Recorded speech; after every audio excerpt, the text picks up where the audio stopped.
Hey guys, welcome to the E-commerce Paradise High Ticket Dropshipping Podcast. And today I have a special guest on the show, and he is a serial entrepreneur. He is the founder of Digital Hero Recruitment, and he's been doing e-commerce and all sorts of different business models for a long time now, over a decade, including high ticket dropshipping. And I'm really excited to have him on the show. Welcome to the show, Pav. Thank you very much for having me, Trevor. It's good to be here. Yeah, definitely. And it's really cool also to know that you're a fellow digital nomad and you've been traveling around a lot. Can you talk about that a little bit? Sure. Really my digital nomad journey, if you will, started a couple of years ago when I first came to London. First came to Thailand, rather, where I'm at actually right now. I remember at the time my business partner was actually getting married to a Thai lady, and when I came here, I was just like blown away. I was just like, wow, this is amazing. And then I was already kind of exposed to the digital nomad scene a little bit, but after I left that business, which was established in London, I took a one-way ticket to Thailand, and I never really looked back. This was back in June 2017, so it's been nearly 2 years now. Time flies. Yeah, definitely. I agree with that. Yeah, it's such an amazing journey, coming out and exploring new cultures and stuff like that. What kind of drew you out to become a digital nomad in the first place? What happened before that kind of brought you this direction in life? Sure. So this actually goes back probably 6 years ago. At the time, I used to work for Walt Disney in London. So I was reading the Bible for a lot of digital nomads, which is a 4-hour work week. So in there, I was just like, wow, this is amazing, passive income and all these kind of things. This is crazy. Like, it just really totally shifted my perspective. And at the time, what really kind of like really drew my attention is in the book, there is a chapter called Being Unreasonable and Unrealistic. And, Tim is basically arguing, you should shoot for like really high goals because the chances of you getting it is much greater since most people are really shooting low. And I sent an email to the Disney CEO of EMEA. I'm an intern, by the way. So I went to a talk. I pieced a couple of things together. I sent him an email. Two days later, he says, "Oh, I'm very sorry that I didn't reply earlier. I'd love to personally meet you and walk you through this concept." I'm like, wow, amazing. I'm like the only intern out of 200-300 interns at the time that really met him. And afterwards, I realized, wow, this stuff really works. And one thing led to the other, and 6 years later, here I am. What an awesome story. I would imagine that most, like 99% of people would never even thought about doing that. That's amazing that you just stepped out of your comfort zone and got that done and really just reached out. I mean, really just asked a question, right? Yeah. So basically, I was reading a book that he was reading at the time, and I'm literally walking in this really big theater. There's probably 2,000 employees there, and he's addressing the audience. Oh, you probably never heard about this book called Good to Great by Jim Collins, I believe. Yeah. I'm like, actually, I've heard about this book. So during my lunch breaks, I was actually listening to the book and taking concepts. So I took a basically concept from the book that he read, applied it to Disney, showed him an email. Before I'm shooting him an email, I'm thinking, okay, I'm an intern right now. The worst case scenario is that I get fired for sending an email to the CEO, or maybe he doesn't reply. So I hit send, and two days later, I'm coming to my desk in the morning, and then he's like, I started just started jumping up and down. Everybody's like watching what's happening. So yeah, that's incredible. Yeah, that was great. It sounds like a good book to read. So you guys, listeners out there, definitely check that out. What was it, From Good to Great, or? Yes, Good to Great. Yes. Good to Great. Yeah. Yeah, definitely check that out. I'm a big fan of classic entrepreneurship books. How I got started was similar, just reading all sorts of books. 4-Hour Workweek was one of the first ones that got me excited about it, and listening to podcasts and audiobooks and all that stuff. I think, somebody really starts their journey to break free of the 9-to-5, break free of the kind of the false beliefs that we grow up understanding, like have to go to college and you have to get a job and, you have to get a home and a car and all this stuff, to live the right kind of life or whatever. Like, you start breaking free of that and you go down this path in this kind of this rabbit hole.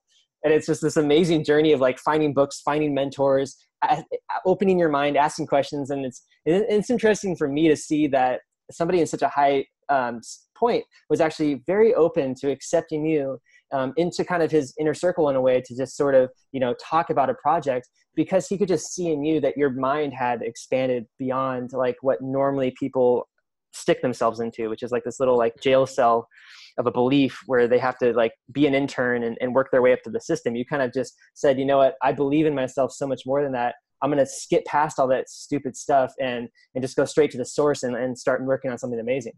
It was just a belief. Absolutely. I think I couldn't have said it better. The moment I told, because I was a little bit hesitant to really tell my co-workers or my colleagues or even my manager at the time, because I was like thinking maybe they're gonna give me some feedback about it. But what ended up happening is all four of them literally stopped whatever they're doing when I came back from the interview, when someone actually told them, and all stopped, came to me and started asking me questions. Some of them been working there for 15 years. They never got a chance to meet the CEO, or even like the highest that they got is like a vice president or something like that. And for an intern to come, which is, English obviously is not my first language, to actually come there and just have this kind of mentality with bit of an immigrant mentality, I can actually do this. Yeah, it was quite amazing actually, looking back at it now. I always had that sort of understanding of upper management when it comes to corporate businesses, where like the managers themselves would almost just believe in themselves in a different way. And so they would just kind of get themselves into those little circles up in upper management. And I was always kind of in sales wondering like, what the heck is up with this? Like, why am I sitting down here in sales making $12 an hour or something like that in the US, working inside an office job, where all these guys can sit in their office all day, basically talk to people all the time and make like way more money than me. It really didn't seem like it added up correctly. And then over time, I started realizing that the only reason they're able to do that is just because they feel differently about themselves. They believe in themselves more in a different way, and they're able to communicate better with other people. And so I started diving into how to communicate with people, and a lot of what Anthony Robbins teaches and stuff like that, interpersonal communication skills, sales skills, marketing skills in general. It's all about just communication, right? I think honestly, when you get to that level, things change for you. So that's pretty cool. Sounds like you had like a similar story. I got introduced really like fairly soon in personal development when I was in my very early 20s. And afterwards I discovered NLP. I trained in that. And then that led to kind of sales techniques and a whole, interpersonal communications. That really just blew my mind what's actually possible. So it was exactly that, just really expanding my mindset and my perspective about what's actually possible. And like you said, it all comes down to those beliefs. Yeah, it's such cool stuff. Isn't it like all you have to do is think something and then believe that it can actually happen and be true for you, and then work towards building a plan to actually make it happen, and then just take action on that plan, and things can happen. Like your greatest dreams, your wildest dreams can actually happen. You just have to believe in it. And I think it's the smallest thing, and yet it's the biggest thing, in my opinion.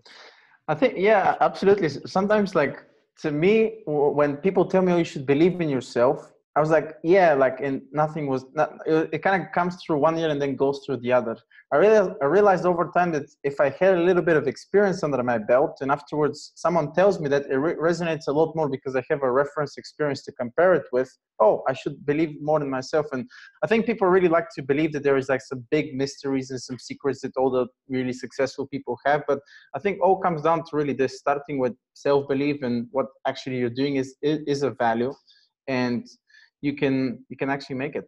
Yeah, it's amazing how what that alone can build for you as far as a lifestyle, and then just understanding like how different things work, especially like business models and stuff like that. And I'm really curious, before the call we were chatting and you said you were involved in many different e-commerce business models. Can you talk a little bit about your e-commerce journey and kind of what happened and the timeline of events? Sure. Good question. So again, I was always, ever since I came to London, like maybe 10 years ago, I lived there for about 7 or 8 years. I was always kind of toying with different models. I really wanted to kind of dip my fingers in how things would work. So at the time, I was really exploring with different business models. I was actually selling women's makeup, believe it, of all things, on eBay. So that was my really kind of first entrepreneurial venture. Then I tried a couple of different things, tried to do SaaS models, but that didn't really work until I discovered this program called Project 1% by a guy called Vince Wong. And then he was doing this, it was called the Suitcase System. And he was doing a collaboration with Anton Crowley, which is the high dropshipping guy who teaches the courses. And at the time, I didn't get in. So I started really just spamming them with emails, like 20. I think I sent 21 consecutive emails every single day, and just said, I'm going to do whatever it takes. I'm doing videos with my phone, whatever it takes. I'm just kind of doing push-ups and trying to kind of pitch myself. And they said no, and I continued. And afterwards, after like 3 or 4 weeks, just spamming them with emails, they said yes. So that's really how the whole high-ticket dropshipping started for me. So I built a store. I found suppliers. I was, again, doing this whilst I was in university, believe it or not. Professors are looking at me 9 p.m. Why are you like still here? Oh, I'm calling the US. Anyway, I was like the freak there. Yeah. But unfortunately, that didn't really go that well. I remember not really making that much money. I think I made some poor decisions when it comes to actually picking the niche. I chose way too many products, not the right price point, and I'm like scratching my head. And okay, that was a good playground. Let's move on. Right. Fast forward to a couple of years later, because I worked in startups and big companies. I started with FBA roughly 2 years ago, just before I came to Thailand. And that went sort of okay. I ordered a couple of products on Amazon, started selling, started making some money. And then one of my most profitable markets gets hit with not with a lawsuit, but they say that I'm infringing someone's patent, which didn't came up in the research. Oh, wow. So eventually I ended up making no money. In fact, I probably lost a couple of grand there, which was a bummer. But again, like, from my perspective, even then, I was just like, okay, it's, one of those character building days, or I need to just move forward. And then at the time I started hearing about drop shipping and AliExpress, and that's the same as like what I used to do before, but just, with smaller tickets. So at the time, one of my buddies was doing drop shipping. We met in this entrepreneurial house in Niman in Chiang Mai. And I kind of started helping him out. I had some operational experience about how to structure things, build SOPs, etc., etc. And one day, I think he came to me and said, maybe we should do a store together. I was like, okay, cool. So we started this. I'm kind of doing the operations, the hiring, the managing, the training of the employees. He's doing the Facebook ads. And then within, I believe, 2 months, we started making 6 figures. And before I came to Thailand, I publicly announced, this was on my YouTube channel, that I'm going to be making, within 6 months, I'm going to be making 10K a month. I don't know how it's going to happen. I just put it out there. All my friends said, don't do it. You're going to embarrass yourself. And I remember June, when I landed here in December, I just recorded the video to say that we got like, I don't know, $400,000 or $500,000 revenue or something like that in like 4 or 5 months. So I ended up hitting the go, and that's been kind of my journey so far with e-commerce. Incredible, man. Wow, it's amazing how you went on this kind of up and down journey for such a long time, and yet no matter what, you kind of stayed steady, and like you fell a couple of times, but you got yourself back up, and you said, you know what, that's okay that I failed, and I forgive myself, and I'm going to move on, and I'm going to figure out why I failed. I'm going to learn from this experience and do better the next time. And then you met with a team of people, right? You made friends. You went into an entrepreneur house, kind of formed a mastermind group. You pooled each other's experiences and skills together, and then you built this amazing business. That's really inspiring. That's doing it right. That's cool, man. I mean, I think it comes down to self-awareness. Like my kind of really superpower is really just being a chatty catty. I love talking to people. I love giving value. I'm a big believer that you should give more than you receive, and that always comes back to you, intentionally or unintentionally. It just comes back. So I was like, okay, I don't have any partner next to me, fortunately or unfortunately. It's just me right now. It's my life. I'm living it on my terms. Sure, I make mistakes, or I pick up a few lessons along the way, but at the end of the day, I think it's not so much about the goal. Even if I didn't hit that goal of 10K a month profit, it was really the person you become through that process. You're more resourceful, you're more kind of, prone to stress, or you can deal with problems in a much more efficient way. So I think, as much as it sounds probably super corny, it's really about the process and the journey, as people say. Yeah, no, I agree 100%. I mean, you learn from all of the things that happen leading up to whatever you become truly successful with. And even when you're successful, it's not always guaranteed. You have to keep working at it and learn from your mistakes. Can you talk about kind of how, maybe some of the key factors that led to your success with that AliExpress dropshipping store that you and your friends Pat, I know you mentioned that you pulled together your skills. You were really good at some things and they were really good at others. What were some other things that were able to build such a great, successful platform for you guys? Sure. So I think what really helped us was the fact that we had a kind of really a 30,000 foot view of the business. And we realized, okay, we're actually working in the business as opposed to working on it. So we started kind of building SOPs and really tried to copy ourselves and start hiring a lot of virtual assistants to really make sure that we're maximizing our time and working on the right things. So we can actually automate the business to the point where it's serving us rather than us putting like super long hours, which, you know, you have to go through that. There's no way around it. But also just really looking at really modeling success, looking at what our successful competitors are doing. How can we model things, or maybe how can we do that better? I know that there's only so much things that you can do when it comes to drop shipping. You have to differentiate somehow. So we made sure that our creatives are really on point. We started really exploring with Instagram, using Instagram influencers. That was a big thing for us. Also trying to test different things with email marketing, with Facebook ads, even a little bit with Google ads. So really try to leave no stone unturned. And again, it might be straightforward, but really some people kind of, they find some success and they just tend to stick with it rather than really try to explore what else is out there, you know? Yeah, I agree. Like for me, in my experience, going deeper into any particular niche or any particular business model was always more lucrative in the long run, more profitable, more more fulfilling in general. If I just went deeper instead of trying to go wide and explore all these other different business models or other different niches. So it sounds like you guys did that. You went deep into your business model and you explored which marketing channels were, working really good. Did you find one marketing channel that happened to be way better at getting conversions than other ones? Anything like that? Yeah, Facebook ads, hands down. Okay. I think the split was probably 90% coming from Facebook ads, 10% coming from Instagram influencers. And afterwards, we slowly started picking up with using email marketing, which also afterwards turned out to be quite a good profit center for us. But again, it's all those things that you said. We really went vertical. Like we really tried to understand everything about the niche. How, what are people talking? We created an avatar on the About Us page, which is exactly matching what our potential customers look like and how they talk.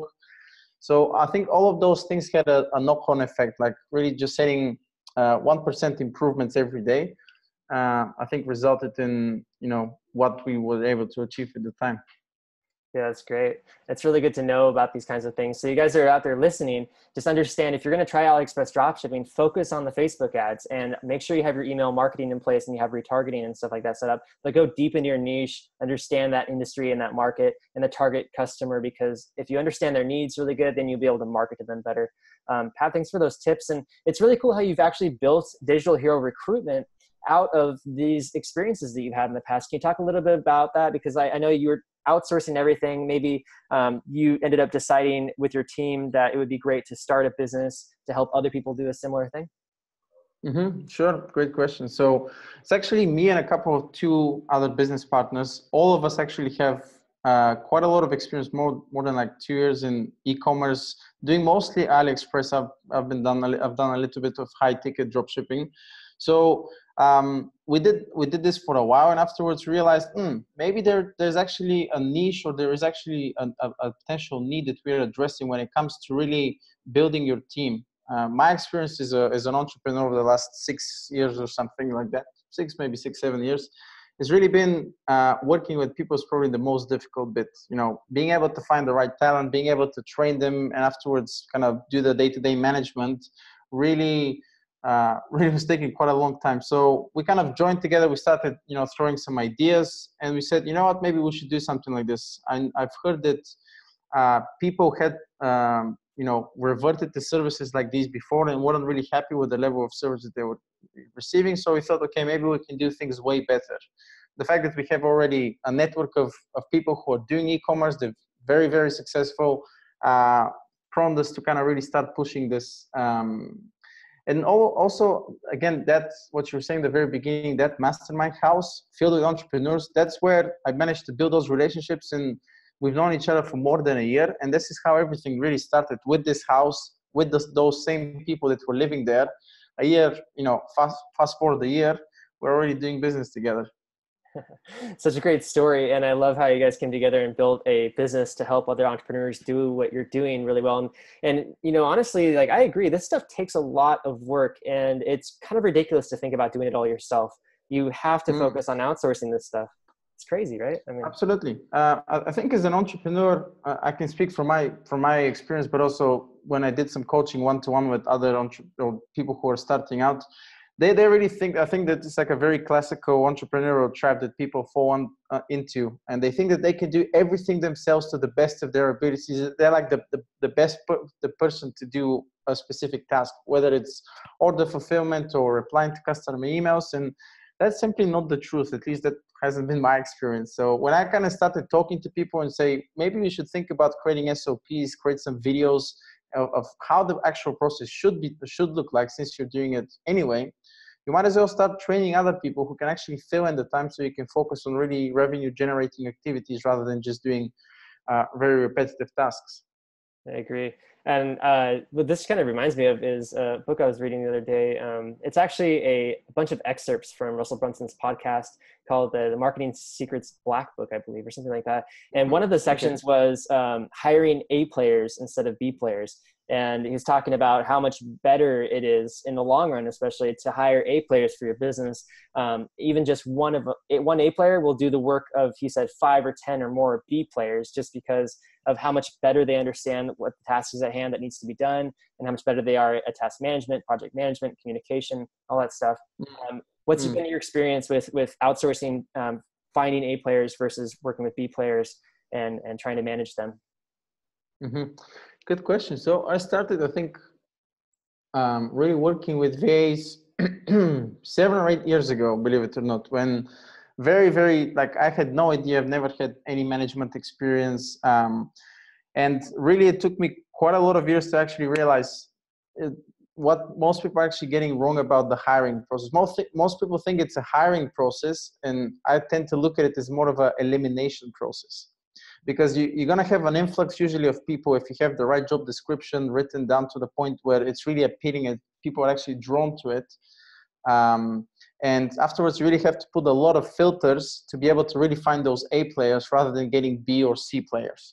And all of these mistakes I had to, learn the hard way. But stuff like, hiring people based on a CV alone, never really having the conversation with them, not understanding where they come from, all the things they put on their CV, is this actually the case or not? Would you give them a test run to see how they perform it for, say, 4 to 5 hours on a task? All those things really took me a long time to really realize, okay, A players is really what I should be aiming for. And I think over the last 2 years, I've had maybe 2 VAs that I've worked consistently with, just because we did the hiring process correctly, as opposed to just taking them on a CV alone or not doing any tests, or just doing one interview and afterwards, yeah, sure, let's start working together. It really does take a long time, and I think you're absolutely right. For you to hire A players, it really, it's okay to invest that extra time to make sure that you're really nailing it with that person that's coming in your team. Yeah.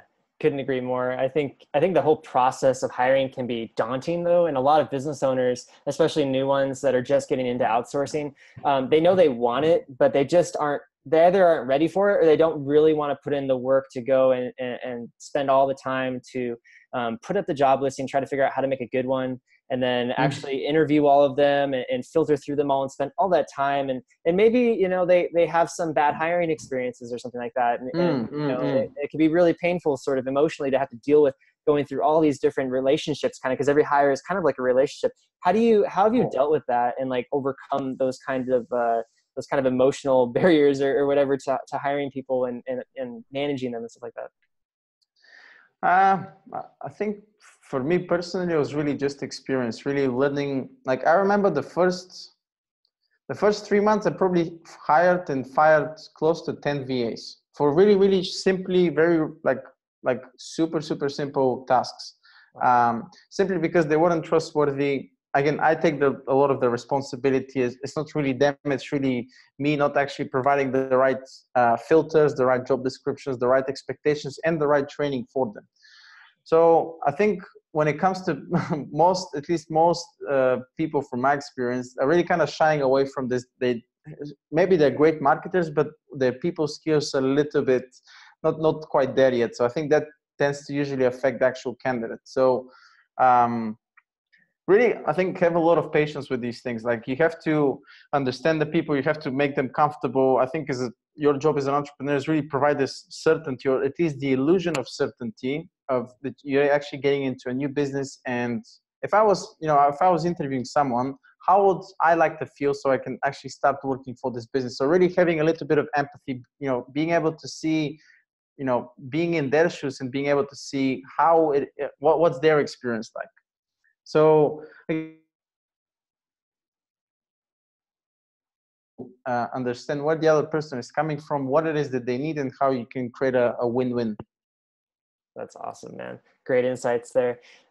So what Digital Hero Recruitment does, it looks like to me, is you guys actually do all that painstaking work for people, right? You actually go out and you look at VAs and stuff like that, and you figure out if they're good or not. And what a business owner can do is go and hire you guys to do the recruitment for them for, it looks like a one-time fee on your website. Can you explain a little bit more about the service offering behind Digital Hero Recruitment? Sure, no problem. So the whole idea is that online businesses who need staff but don't necessarily have the time, or maybe they're expanding their business, they don't have the time to actually go through the whole hustle of actually hiring, looking through CVs, interviewing people, etc., etc. So the whole idea there is that we're a one-stop shop for that. Business owners who are looking to really grow the business can give us a call, or one of our account managers is going to get in touch. We'll capture your requirements in terms of what it is specifically that you're looking for, and then we start posting on different platforms. We go through a rigorous testing process, which would include a couple of filters. We do pre-screening selection. Afterwards, people go through different tests like IQ tests, English tests, internet speed, etc., etc. After that, we have interviews with them to make sure that they are who they say they are on their CVs, and really get some impressions from that. And only then, the promise is that within 7 days, we'll provide you up to 3 highly qualified candidates for a one-time fee. And for in the unlikely event that you aren't happy with either of them, then within 90 days, we have a guarantee that we'll provide you for free with a replacement. Excellent. Yeah, it sounds like a great service. And how big has digital recruitment grown since you started it? Is it a pretty big business now? How are you guys doing? We're actually, I think, 4 or 5 people right now that are kind of the core team. And we're looking to actually scale right now. We started approaching quite a lot of influencers, and the feedback so far has been great. So we're trying to get even more testimonials, also getting a lot of feedback regarding the website and how things should look like. So things are slowly starting to pick up. One of the challenges was really how we can actually take the influx of customers. So right. So far, we're kind of looking at that to do it in a sustainable way, since more and more people, especially in the e-commerce, when they start growing, they really kind of hit this point of, wow, there's not enough hours in the day for me to do that. So that's when I start really looking for different options and hiring staff. So this is something that we can help. And so far, we've done, I think, a pretty good job. Yeah, I think you guys are doing a great job. What are your big goals for the next year or two with Digital Hero Recruitment? How many people you want to help, and how big do you want to grow this business? I mean, right now, this is something actually, funny enough, we're actually talking about right now. The idea is to be able to grow to at least 20 people in the actual team. Whether that happens within this year, I'm not too sure, but I definitely see the potential in that. And our business model, the way we kind of set up the business, is that everybody's going to be remote. Everybody has KPIs and certain responsibilities that they need to fill. But the idea is when we reach a certain revenue, for example, a goal of, let's say, 1 million, this is kind of still in the works, but we would like to fly everybody to one single location and just really have a blast together. Really, put a name to a face, as they say, and being able to sit down with the entire team and just kind of trying to model and empower flippers, the whole strategy behind how they build their business. We're kind of trying to take a a chapter from their book. Sure, that's really cool. Yeah, there's so many, SaaS companies and digital marketing agencies that are just completely remote teams. It's pretty fascinating. I think it's actually a really, really cool business model. It allows people to work from home or work remotely, and it also kind of brings people into your company that are really cool people, like kind of people just like you and I. Absolutely. So they end up kind of being your like close friends, not just your employees and stuff like that.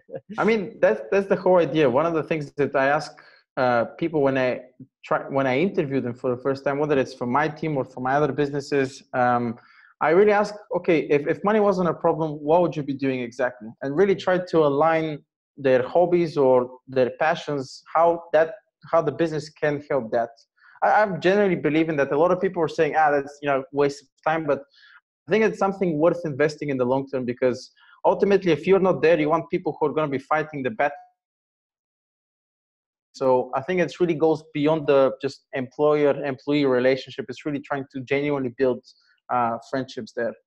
Yeah, I agree. I think that a lot that has to do with people's work and like how good the work that they do, it goes beyond just the money that they make. It goes beyond maybe even where they work. It kind of has to do with like how much they love their work and how much they like the people they're working for and how much they like the clients that they're working with.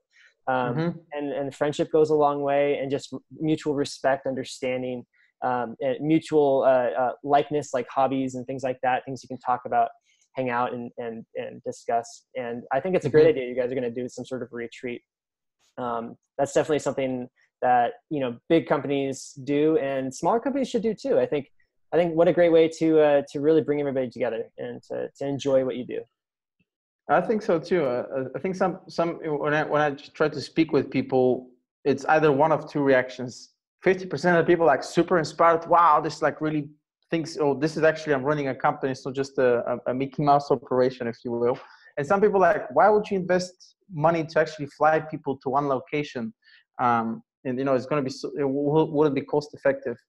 And I always tell people, like there was this metaphor that the CFO is asking the CEO, we're spending all this money on people. What if they leave? And the CEO replies, well, what if we spend it what if we don't spend all this money and they stay?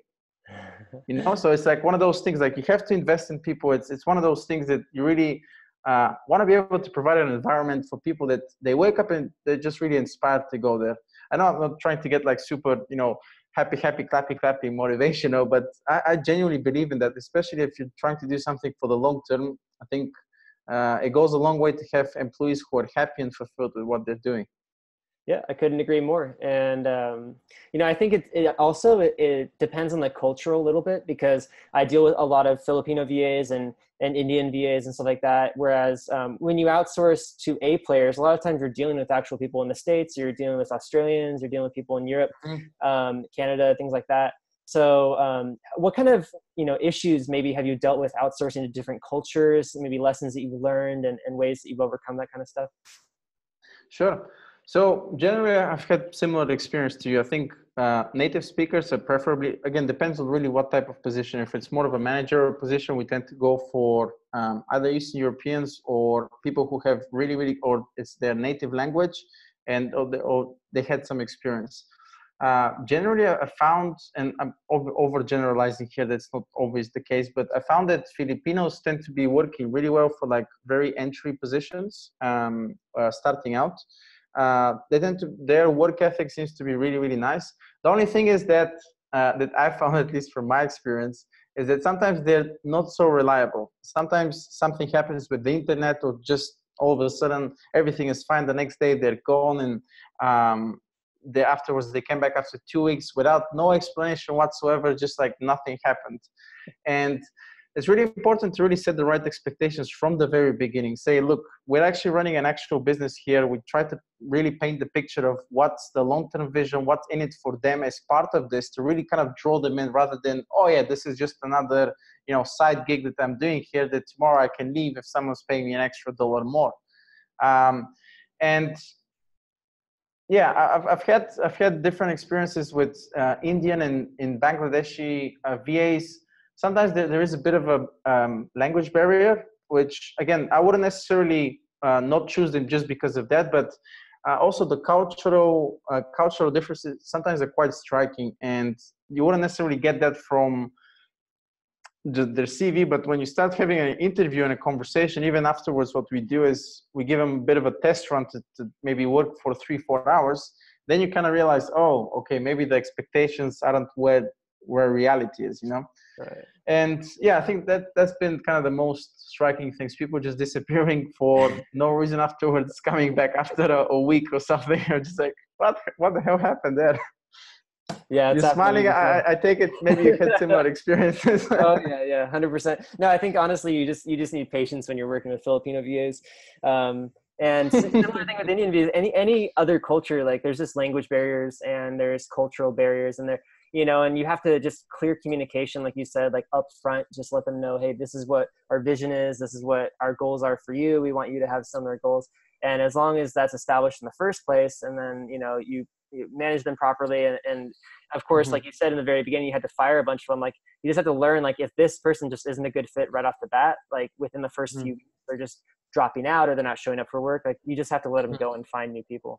I think that's key to that's another mistake. Actually, I used to, you bringing this up. And so I remembered something. I used to like give people second, even third chances. And afterwards, not just because I try not to hurt their feelings. And I realized, okay, this is actually costing me way more than it's actually serving me in terms of their time and their input. So as soon as you have something like this and you have a conversation, if you know a mistake is repeated or you just see that the performance isn't there, I think it's going to cost you long term more if you keep the person in there rather than if you just sit down and have that, you know, sometimes not so pleasant conversation, but it's just part of the drill, you know? Yeah, I agree. It's a tough conversation to have, but the sooner you get used to having those conversations, the easier they are to have, right? I mean, in general, like it's just something you have to do as a business owner. And as a business owner, you should start getting used to this kind of stuff. Yeah, it is kind of scary in the first place, especially if you really like people and you're afraid of hurting people. You know, like it can be very painful process having to let somebody go, but you have to understand that like there's tons of workers out there and there's tons of companies hiring jobs all the time. You're not ruining somebody's life. They're not a good fit for your company, or your company's not a good fit for them. You just have to let them go and find somebody better. And there's always going to be somebody out there who's got a better work ethic, or they just want to work more. They want it more than the other person does. And, you know, and that's the person that you should go for, the person with the good attitude that has a good enough skill set for the job. Absolutely. I couldn't agree more. I always try, even though again the conversation you have, I always try to give a little bit of constructive feedback. The reasons why I'm letting you go, it's, you know, based on logic and based on facts rather than just like my gut feeling, oh, I didn't like you or something like that. So always try to leave the person something when they leave, so they're not just like, oh, I just got sacked. That makes 100% sense. I think that's a great idea, and of course, very respectful towards the employer, the VA. You know, hopefully they can grow from that and improve the next experience that they have. Yeah, it's a long journey doing this stuff, but it's almost like essential to building a real business. You know, like moving from that self-employed life to that business owner life. You know, it requires this kind of giant leap of faith in other human beings to help you out. And without it, what are you going to do to build a business, right? A real business. Absolutely. I've seen quite a lot of people who are kind of one-man band type of business, and, you know, they're doing okay for themselves. But I always say that if you want to go fast, go alone. If you want to go further, go with someone else. So the moment I think people start realizing this, the moment they're going to see a lot more kind of results in their business. Sure, they might get a bit of headache because working with people is not always easy, but I think that's what you want to do if you want to build something that's long, you know, for the long term, that's sustainable, then can genuinely have an impact on other people's lives. Not saying that everybody should be aiming for something like this, but that's what I found to be kind of a formula. 100% agree. I think that at some point your business, you start reaching a ceiling, and without hiring extra help, that you just aren't going to scale beyond that. You don't want to go crazy. You know? Yeah, for sure. So that sounds great. Digitalherorecruitment.com is the website, you guys, if you want to check that out. And if somebody wants to hire you, what's the first step that they should do to get in contact with you? So sure, they can either schedule a call or they can send us an email. Then what's going to happen afterwards, we'll send a short survey so people can actually fill in the requirements, what it is specifically that they're looking for, and really just the nitty-gritty of the actual job description that they're looking for. After which, one of our account managers is going to be in contact with them just to kind of capture their requirements, have a short conversation, what it is exactly that they're looking for in case we miss something in the survey. And afterwards, the whole promise is within 7 days, we deliver up to 3 qualified candidates for you to interview. And if you like all 3 of them, then you just do all 3 of them. Cool. Sounds great. So again, the website, you guys, listeners out there, it's digitalherorecruitment.com. If you're interested, they have a contact link on there. The email address is info@digitalherorecruitment.com. Pav, you guys are on Facebook as well, correct? That is correct, yes. Okay, so you guys can find them. Just type Digital Hero Recruitment into the search bar and give them a like. I just hit that like button myself. So thank you, sir. Yeah, you got it. And I just really wanted to thank you for this call. I think you guys have tons of value to offer, and I think your business is really going to do well and go far. And I'm excited to see the journey and the progress. Maybe we'll have a follow-up call in another 6 months or a year or something like that. Absolutely. Thanks again to you and also to your listeners for taking the time and actually listening to this. Hopefully this has been of value. And if we can help with something, then I'll be more than happy to.